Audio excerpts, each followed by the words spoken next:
Bien, entonces vamos a continuar. Como les comentaba, el segmento mucho más hacia distal. La idea es poder trabajar con codo y antebrazo. Importante siempre es poder volver a recordar las estructuras anatómicas que están involucradas. Vamos a utilizar un poquito de verde para poder hacer el rótulo de las diferentes partes que están aquí involucradas. Entonces nosotros hablábamos del húmero, pero hace un rato mucho más hacia proximal, ¿ya? Cuando hablábamos de la cabeza, ahora nos vamos al otro extremo, ¿ya? Principalmente para poder identificar lo que es la articulación del codo, ¿ya? Sus movimientos, como nosotros decíamos con otros estudiantes, que finalmente aquí podemos observar el movimiento de flexo-extensión, lo que es pronación, ¿ya? Y supinación. Ya también nosotros podemos observar, ya, pero van a haber otros componentes que van a estar también implicados, que los vamos a empezar a revisar. Entonces, aquí en lo que es el codo, ya vamos a identificar esta articulación, ya que es del húmero con lo que es el cúbito, que es este huesito que está acá, ya, el radio, ya, que está mucho más hacia lo que es lateral, ya, suponiendo que este es una imagen de una persona que está con sus palmas hacia el frente, ¿sí? Por lo tanto, lo que es el pulgar queda hacia lo que es lateral, ¿ya? Y el otro extremo, entonces el otro costado es medial. Entonces el cúbito, perdón, lo vamos a ubicar ya, en una zona mucho más medial y el contacto de lo que es el húmero con el cúbito va a ser esta articulación húmero cubital. Por otro lado, ya también vamos a tener ya esta articulación ya del húmero con el radio, que es el hueso que nosotros decíamos que observábamos más hacia el lateral, que la tenemos ya por acá. Ya observen ustedes también la forma que tiene, ya que es una forma em, como circular, ya que después de eso igual le va a dar ya las características para lo que es el movimiento de pronosupinación, ¿sí? Y aparte de eso también nosotros tenemos la articulación ya que es entre lo que es el radio y el cúbito, ya que nosotros observamos ya y que van a estar apegaditas aquí donde yo estoy marcando, ¿sí? Va a haber un comportamiento en cuanto al movimiento que se va a generar acá y que lo vamos a describir más adelante. Entonces, hay una serie de estabilizadores pasivos, también van a estar todos los estabilizadores activos que nosotros vamos a ir identificando, que vamos a ir observando. Y se nos queda la última articulación que compone ya este segmento que vamos a revisar de codo y antebrazo, que es esta articulación ya en lo que es el radio y el cúbito, pero a distal, ya más cercano de lo que es la muñeca.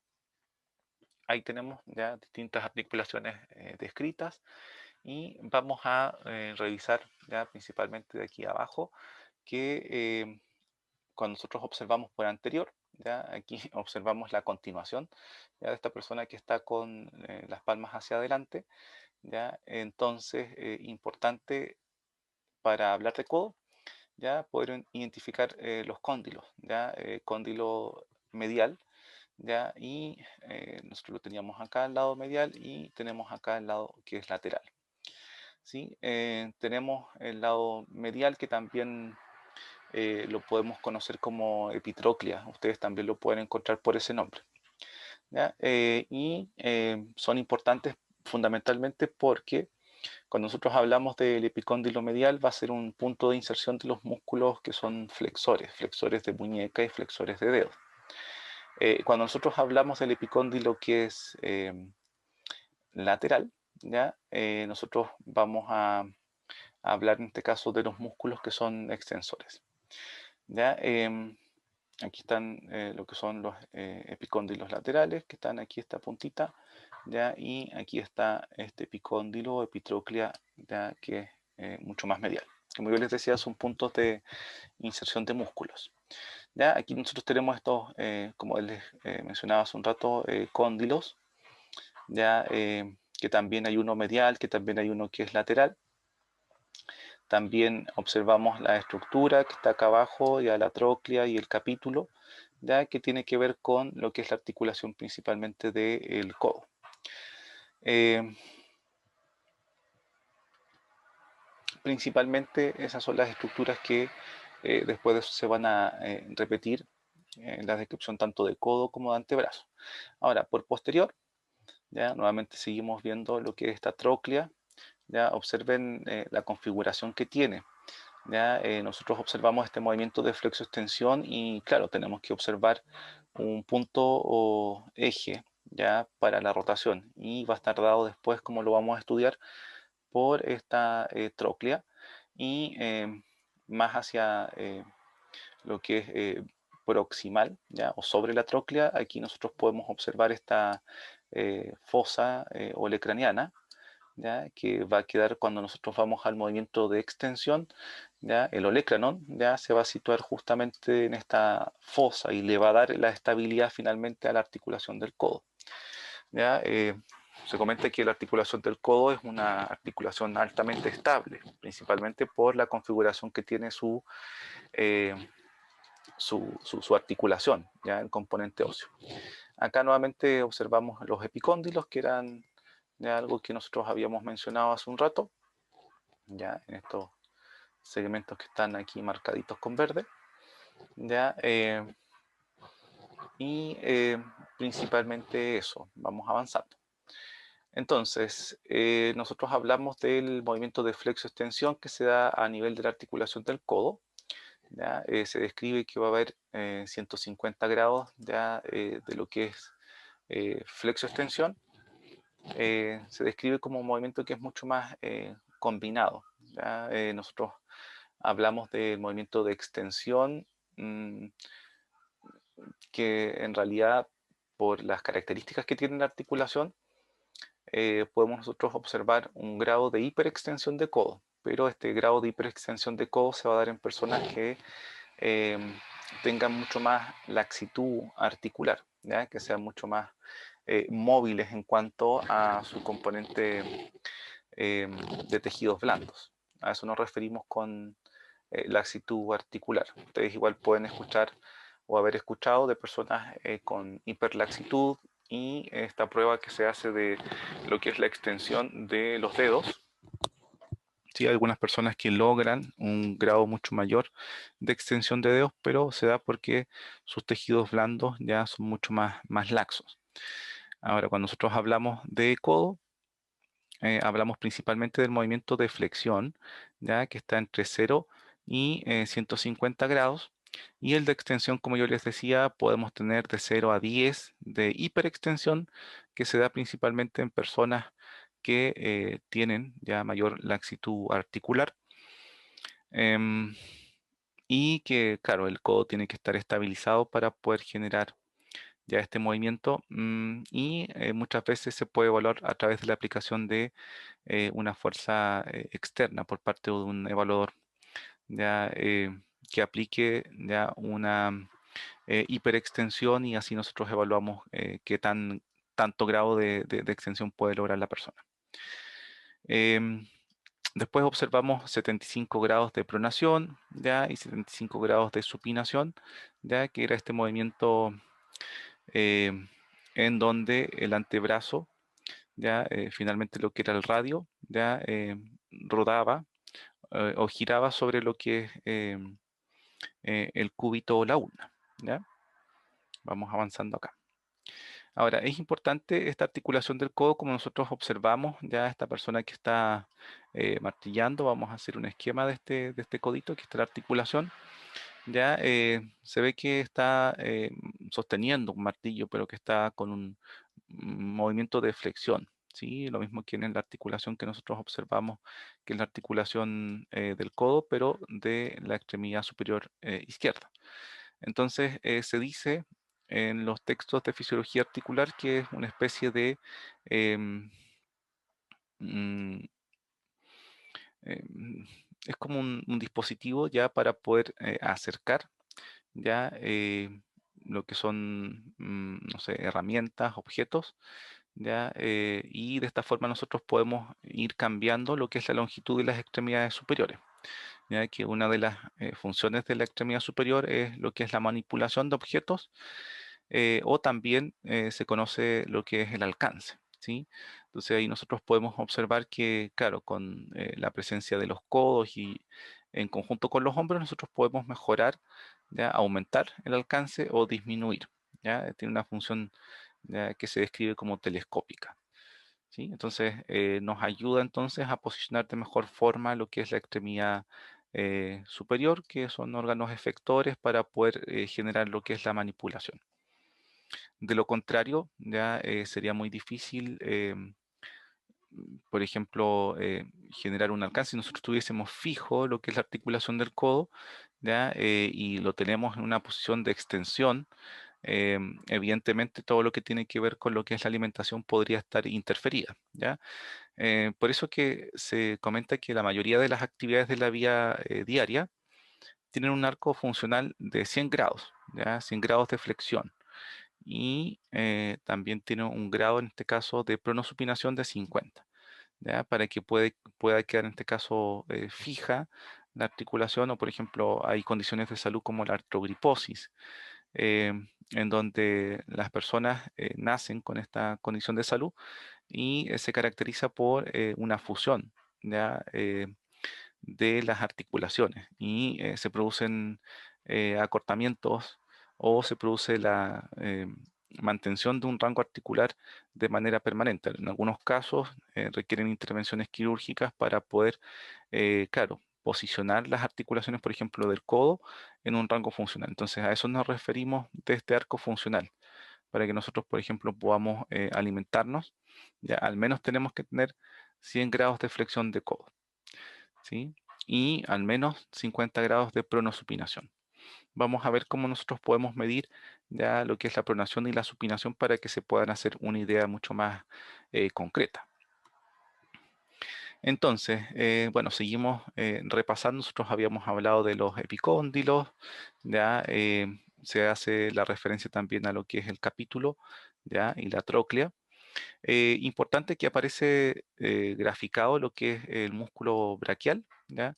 Nosotros habíamos mencionado ya que la flexión principalmente del codo estaba dado por dos músculos. Uno de ellos es el músculo braquial, que es ya el que tiene una participación protagónica, genera mucho más fuerza que su otro compañero, que es el bíceps braquial, que muchas veces lleva todos los créditos, pero el que hace ya el trabajo mucho más sucio, por así decirlo, ya es el músculo braquial que estamos marcando acá. Sí, nosotros habíamos hablado ya del epicóndilo medial, ya como un segmento, como dice aquí, tendón común de los flexores, y lo que se nos quedaba también que participan ya los músculos que hacen el movimiento de pronación, ¿ya? Entonces en el lado más hacia el lateral habíamos dicho que eran extensores, pero también están los musculitos que son supinadores. Eh, por lo que es posterior, ya nosotros habíamos identificado también la tróclea, los epicóndilos. Ya aquí se identifica, si ustedes observan, ya lo que es en este caso el origen del músculo anconio, ya que también lo describen como un extensor de codo. Si vamos por posterior, ahí nosotros vamos a identificar el músculo tríceps, ya con sus diferentes cabezas, pero que van a participar en lo que es la extensión principalmente de la articulación del codo. Eh, Fundamentalmente eso, ¿ya? Em, Vamos avanzando a ver si es que encontramos acá. Habíamos identificado estos dos huesos, ya que era el cúbito o la ulna, ya como ustedes quieran denominarlo, eh, que van a estar en contacto la cabeza ya de lo que es el radio, ¿sí? Va a estar en contacto ya con lo que es la ulna o el cúbito, ya tenemos que siempre poder proyectarnos a que esta cabeza ya va a girar ya sobre lo que es la ulna para poder generar el movimiento, en este caso, de pronación, ¿sí? Hay algunas estructuras que son interesantes ya de poder describir. Nosotros habíamos hablado de este olecranon, ya que se insertaba en la fosa olecraniana del húmero. ¿Se acuerdan? Em, Hablábamos que va a tener relación con lo que es la estabilidad finalmente de esta articulación. Aquí se puede observar ya los diferentes grupos musculares que van a estar eh, teniendo su origen, ¿ya? O en algunos casos va a ser la propia inserción, ¿ya?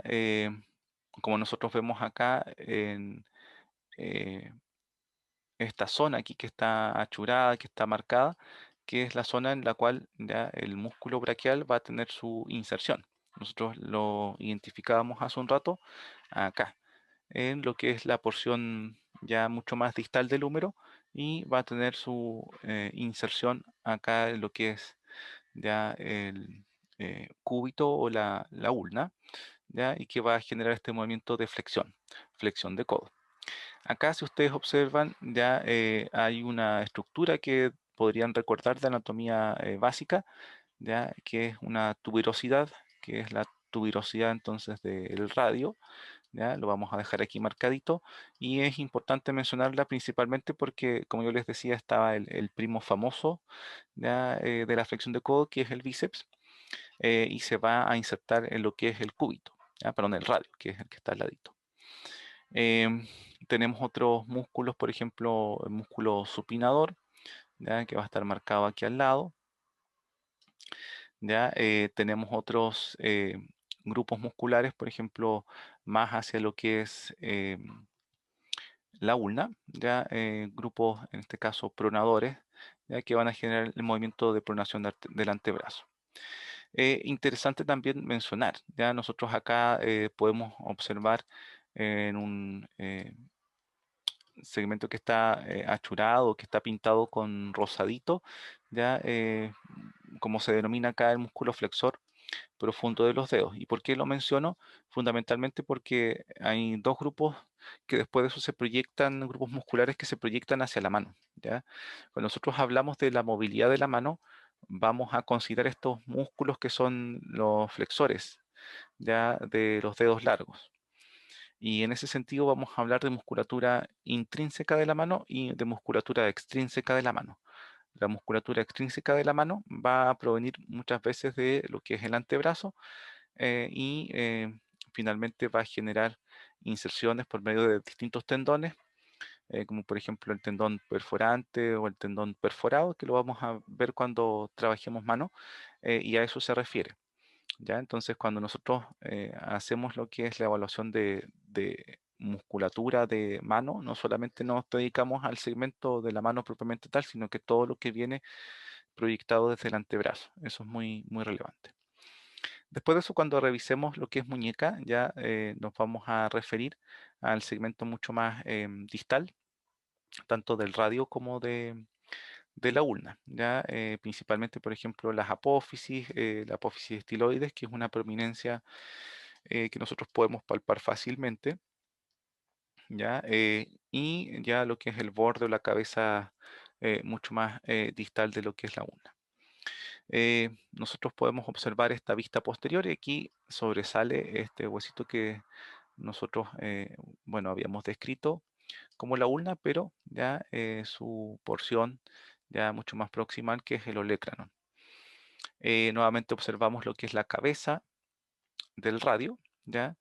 Y vamos a observar una estructura que está uniendo ya lo que es el radio con la ulna, ya que es esta membrana interósea, que es una membrana que es fibrosa, ya que contiene también y ayuda a lo que es el movimiento de pronosupinación. Eso es importante mencionarlo. Entonces, por posterior, bueno, vemos las apófisis, ya que estaban mencionados más hacia la línea ya de lo que es la muñeca, pero también es importante mencionar ya que hacia posterior, ya nosotros aquí rescatamos nuevamente esta participación del músculo anconio, ya que veíamos dónde se originaba, ya más acá arriba en el húmero. ¿Ya? Y como nosotros habíamos mencionado, tiene una función principalmente de extensor de codo. Aquí también observamos en esta porción que está mucho más en gris lo que es ya la inserción del músculo tríceps, que también es este músculo que genera la extensión del codo. Tenemos ya músculos flexores, ya como los habíamos mencionado hace un rato, que son músculos extrínsecos también que van a generar su acción en la mano. Y bueno, también tenemos algunos músculos que van a estar dándole movilidad mucho más específica a la mano, por ejemplo, como el músculo eh, abductor largo del pulgar que lo tenemos acá. ¿Y por qué los menciono? Porque, bueno, el pulgar es un dedo que tiene una movilidad excepcional, ya nos permite lo que es Profe, el movimiento de aducción, ¿sí? se estaba escuchando un poquito mal el micrófono. Lo vamos a corregir al tiro. Gracias.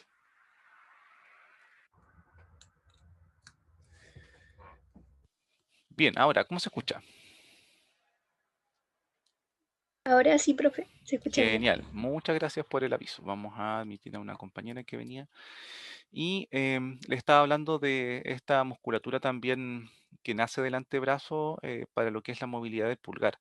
Como les comentaba, la movilidad del pulgar también es excepcional, principalmente porque nos permite el movimiento de oposición, ¿ya? Oposición del pulgar, que lo vamos a revisar después cuando veamos mano. Pero es importante mencionarlo porque también son puntos, ¿ya?, de origen para estos musculitos que son especiales, en el sentido de que nosotros hemos observado que el pulgar, por ejemplo, tiene sus propios músculos y también el dedo índice o, por ejemplo, el meñique, ¿ya? Tienen algunos músculos que van a dar una funcionalidad adicional a los dedos largos, por ejemplo, los movimientos de flexo-extensión, pero aparte de eso, ya hay algunos tendones de músculos adicionales ahí que están favoreciendo también la movilidad de la mano. Entonces, vamos a ver lo que es la parte de la articulación del codo. Nosotros mencionábamos ya lo que era el olecrano, ya la fosa olecraniana, principalmente para darle lo que es la estabilidad de la articulación, ya lo que es la tróclea y el capítulo, ya que va a ser en este caso este punto de rotación que yo les mencionaba hace un rato entre lo que es el radio y la ulna. Ahora, dentro de lo que es la descripción de la articulación número radial va a participar de los movimientos de las otras dos articulaciones. ¿Ya? Es una articulación ya que se va a describir como una articulación de tipo esferoidea, porque ya va a rotar en torno a un eje. Entonces, nosotros podríamos identificar esta articulación ya entre lo que es el húmero, que es la porción mucho más proximal, y lo que es entonces el radio, que nosotros habíamos dicho que estaba mucho más hacia el lateral y el radio finalmente esta porción que nosotros observamos aquí que es como circular es la que después de eso cuando generamos los movimientos de em, pronación ya va a girar sobre lo que es la urna. Entonces, dice, participa de los movimientos de las otras dos articulaciones. Ya es una articulación de tipo esferoide y nosotros podemos observar ya las superficies articulares para poder darle esta connotación. La articulación después de eso entre el húmero y el cúbito, que la tenemos ya acá al ladito, ¿sí? Produce los movimientos ya de flexo-extensión, se va a describir como una articulación de tipo bisagra, ¿sí? Y también tenemos ya la articulación radiocubital proximal, que nosotros la habíamos comentado, que estamos aquí pintándola. Em, Aquí se me fue la diapositiva, voy a volver. Ya que va a permitir los movimientos de pronosupinación. Como les decía, cuando lo que era esta cabeza ya de lo que era el radio rotaba sobre lo que es la ulna. Ok, entonces, algunas de las características de esta articulación, eh, dice que la articulación húmero cubital radial, ya aquí está integrando a las otras articulaciones que nosotros vimos de forma separada, eh, dice que es una articulación en bisagra. ¿Sí? Nosotros ya hemos visto esa descripción en anatomía básica, donde se realiza lo que es la flexoextensión. Eh, Como dice aquí que hay una leve laxitud, ¿ya? En varo valgo, ¿ya? Y rotacional de 5 grados, ¿sí? Cuando nosotros hablamos, imaginamos a la persona que está con los brazos, ya con las palmas hacia el frente, extremidades superiores colgando o pendiendo a los lados, ya nosotros observamos que el codo ya no cae en este caso en una línea recta, sino que hay una eh, angulación ya entre lo que es la articulación del codo, entre lo que es el húmero, ya que está acá, ¿sí? Y lo que es en este caso el antebrazo, ¿sí? Que puede estar dado por el radio y por la una. Lo que es importante es que nosotros aquí vamos a observar lo que es el carpo, ¿ya? El pulgar, ¿ya? El dedo uno 2 3 4, ¿ya? Eh, y ahí nosotros observamos que hay una pequeña angulación, ¿ya? A eso se refiere esta descripción, ¿ya? Que hay un valor, ¿ya? De 5 grados aproximado, ¿ya? Que dice que es en este caso un varo funcional. Lo vamos a ver más adelante, ¿ya? Mm, hay en este caso, valgo normal, ¿ya? Aquí lo describe en Kapanji, 5 grados, ¿sí? En lo que es el Fundamentos de Rehabilitación Física, que es el Neumann, ya el valgo normal lo va a describir con un grado de, como dice acá, de 18 grados, ¿ya? Entonces, va a depender un poco del autor, ¿ya? Pero vamos a estar hablando en este caso de este posición tipo valgo.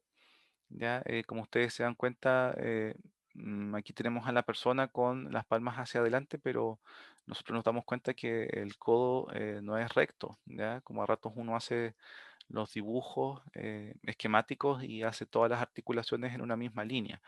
Es importante que identifiquemos que hay ya como dice aquí, cúbito, ya valgo normal, ya porque finalmente va a ser la articulación entre lo que es el cúbito, ya y lo que es el húmero. Podría darse un cúbito valgo excesivo, como aparece aquí en el esquema, ya por ejemplo 30 grados, eh, que podría darse también, no es tan frecuente, pero ya también está descrito en la bibliografía. Y yo les mencionaba hace un rato de este cúbito varo, ¿ya? Pero es cuando ya este ángulo que se genera hacia lateral, ¿ya? O esta inclinación, mejor dicho, hacia lateral, ya se ve disminuido. Por ejemplo, aquí hay ya una posición, en este caso, de 5 grados. Aquí sí se observa que el codo está mucho más recto, como estas figuras que a ratos uno hace y dibuja el codo con una posición fisiológica en una misma línea prácticamente. Entonces, ya aquí nosotros observamos que se denomina cúbito varo, ya porque el ángulo que va a generar, ya como dice aquí, es de menos 5 grados, ya. Entonces, los movimientos de pronosupinación ya se van a producir en las articulaciones húmero-radial y radiocubital proximal y distal, ¿sí? Que son estos movimientos, como yo les decía, entre lo que es em, la rotación de lo que es el radio sobre la ulna, ¿ya? Entonces aquí nosotros tenemos esta mano, ¿ya? Sosteniendo dinero, ¿ya? Y nosotros podríamos decir que, claro, cuando nosotros vamos y pedimos dinero, hacemos este movimiento de supinación. Lo contrario sería que nosotros invertimos la mano, ¿ya? Y queda el dorso de la mano hacia arriba. Ahí sería un movimiento de pronación, ¿sí? Es importante mencionar que la articulación, que está en este caso la húmero radial, que nosotros mencionábamos y que produce este movimiento, va a estar estabilizada por una cápsula articular, ¿ya? También hay unos ligamentos que son denominados como ligamentos colaterales y también sus grupos musculares que van a permitir el movimiento de pronosupinación. Entonces, hablamos entonces de la articulación de codo que produce estos movimientos de flexo-extensión, pero aparte, ya las articulaciones entre los huesos que van a estar también en esta articulación van a producir lo que es la pronosupinación. Importante poder hablar un poquito de los estabilizadores estáticos del codo. ¿Ya? La articulación dice que las formas recíprocas de las tres articulaciones proveen una estabilidad, ¿ya? A través del arco de movimiento, que es una estabilidad excepcional. Imagínense ustedes, hace rato estábamos analizando lo que es la interacción entre lo que es la cabeza humeral y lo que es la cavidad glenoidea, que era bastante reducida la zona de contacto. Mientras que en lo que es la articulación del codo, ya nosotros observamos que las superficies que están en contacto y que, por ejemplo, cuando posicionamos el codo en extensión, ya son bastante recíprocas, ya las unas con las otras y por lo tanto dan mucha estabilidad. Mm, con relación a lo que es la cápsula, ya nosotros podemos hablar de lo que es la cápsula por anterior y lo que es la cápsula por posterior. Por anterior dice que va a proveer el 30 al 40% ya de la resistencia en varo, ya, y valgo con el codo en extensión, ya, pero dice que solo va a contribuir mínimamente en flexión, ya, o sea, cuando nosotros hablamos de varo y valgo, ya, cuando es varo, ya nosotros observamos que este ángulo, ya, o podría ser también una fuerza o un movimiento desde lo que es lateral hacia lo que es medial, ya. Principalmente por eso lo describe hace un rato que esta cápsula articular, lo que es la parte anterior, ya como dice acá, ya va a proveer lo que es la resistencia en varo. Y valgo con el codo en extensión, pero solo contribuye mínimamente a la flexión.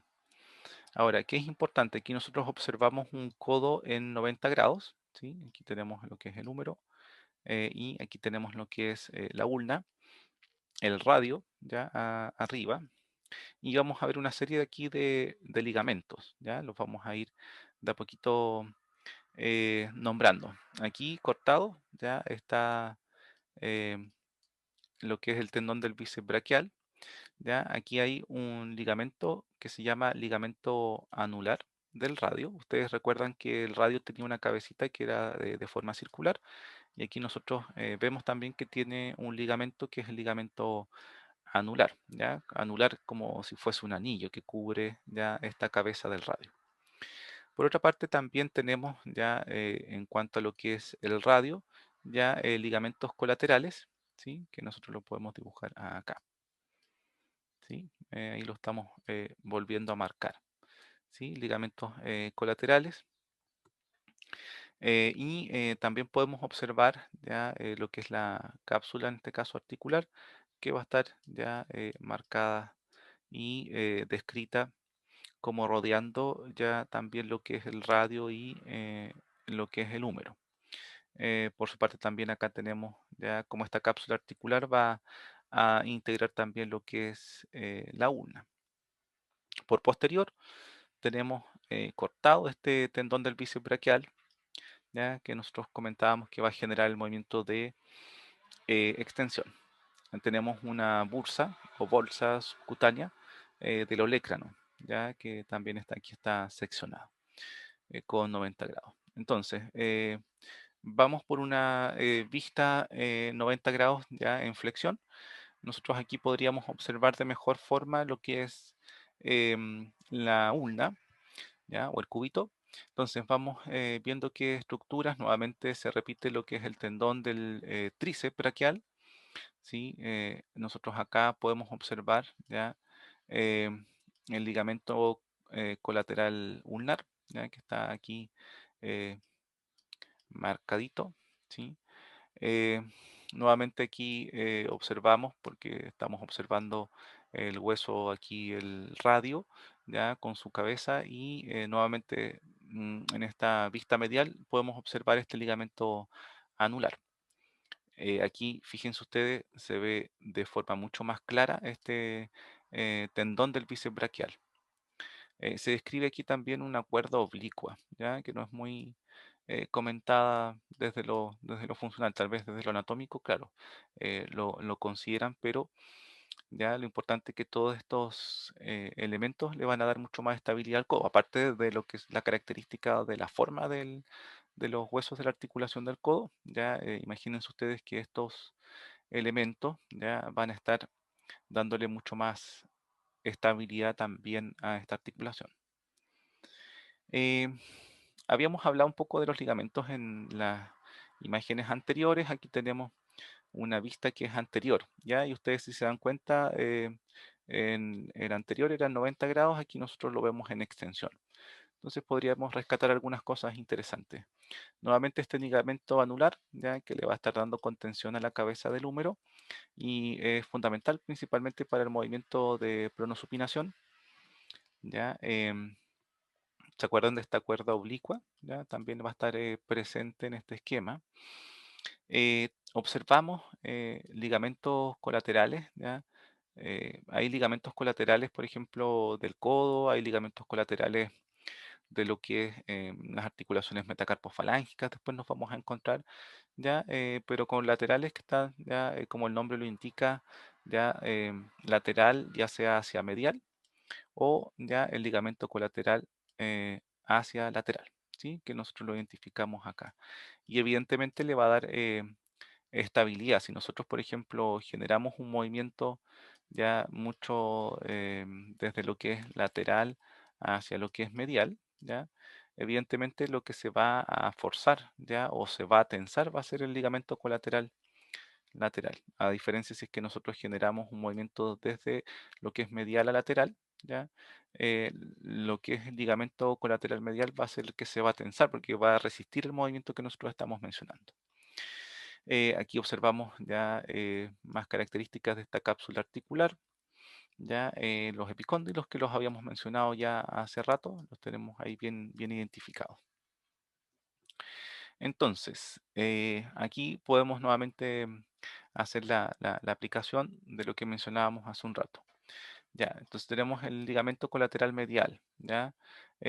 Como dice aquí, movimientos que aumentan la tensión, ¿ya? Como nosotros decíamos, el movimiento en este caso en valgo, ¿ya? ¿Se acuerdan de este valgo fisiológico que era como hacia el lateral?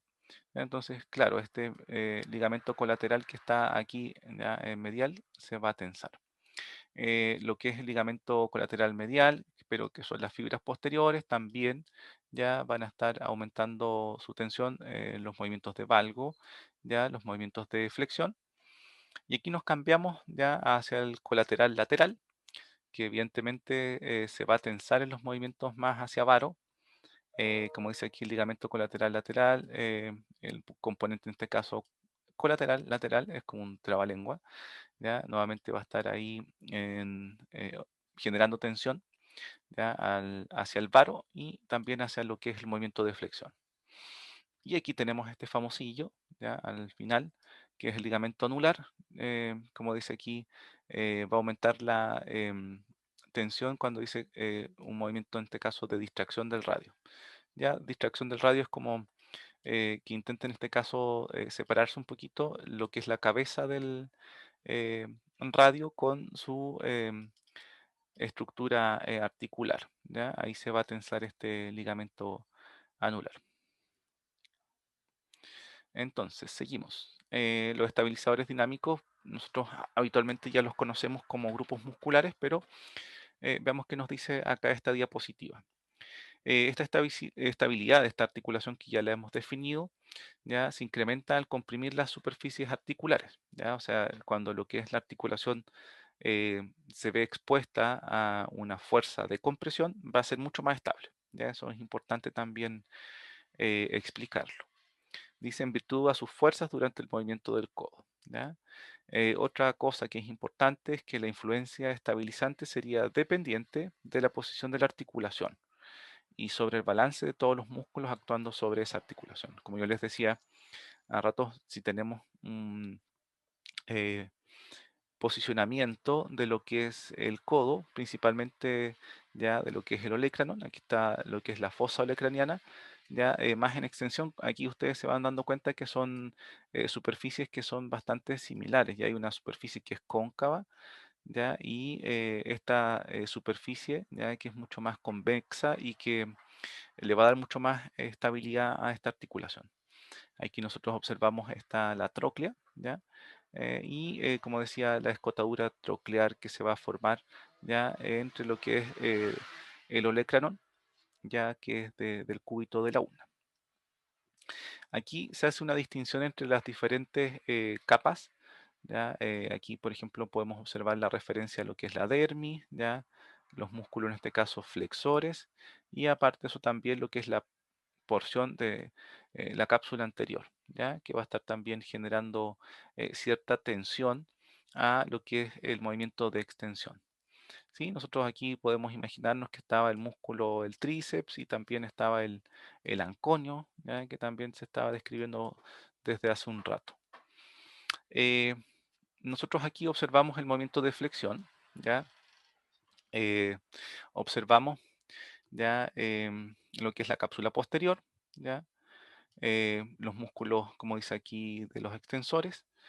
Y lo que es importante es que ya cuando nosotros generamos este movimiento de flexión, lo que es la cápsula articular ya por anterior se va a relajar, por eso aparece esta flecha ya que parece como un resorte, porque finalmente está mucho más relajada, mientras que estas flechas ya que están en línea continua, ya es que la cápsula posterior finalmente está absorbiendo mucho más tensión. Importante, aquí se describe que en lo que es el movimiento de flexión, aparte de un movimiento de rodamiento, ¿ya? También se describe un movimiento ya cuando ya estamos en una posición de flexión de deslizamiento.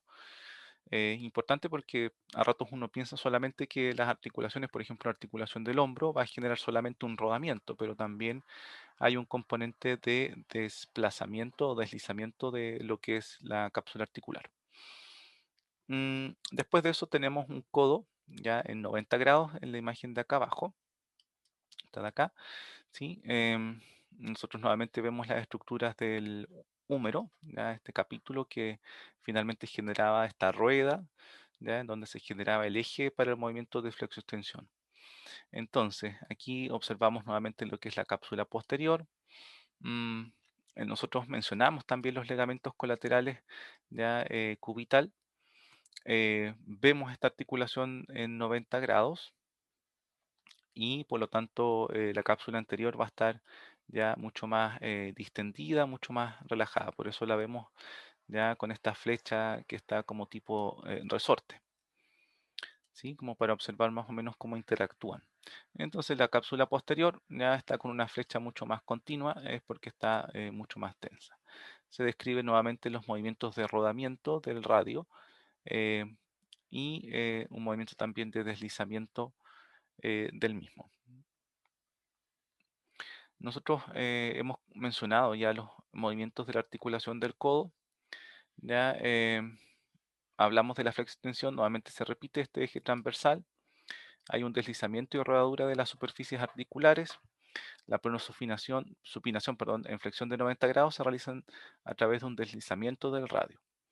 Ya nosotros hablábamos de esta cabeza ya del radio, tiene una forma ya que es como una cabecita así, ya, en donde esta cabeza se desplaza por sobre lo que es la ulna, ya.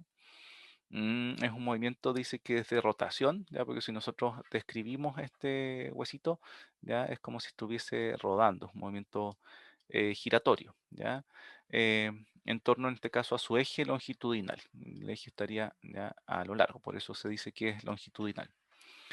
Dice que se da una asociación mecánica de las articulaciones ya radiocubital superior e inferior, ya, porque nosotros también comentábamos que había una articulación ya entre lo que es el radio y el cúbito, pero proximal, y a distal también ya hay una articulación que se describe como radio cubital, ya, pero que es distal, ya, que está mucho más lejos de la línea media, por así decirlo. Entonces, para lo que son la flexión, ya habíamos mencionado a lo que es el músculo braquial. También a nivel de antebrazo colabora lo que es el músculo brachiorradial. Ya, bíceps braquial, que es, como yo les decía, que se lleva mucho las miradas. Para la extensión, ya mencionamos el tríceps. Principalmente el anconio a ratos no lo mencionan mucho porque ya no es tan protagónico, pero para que ustedes ahí no se olviden también a ratos para qué sirve.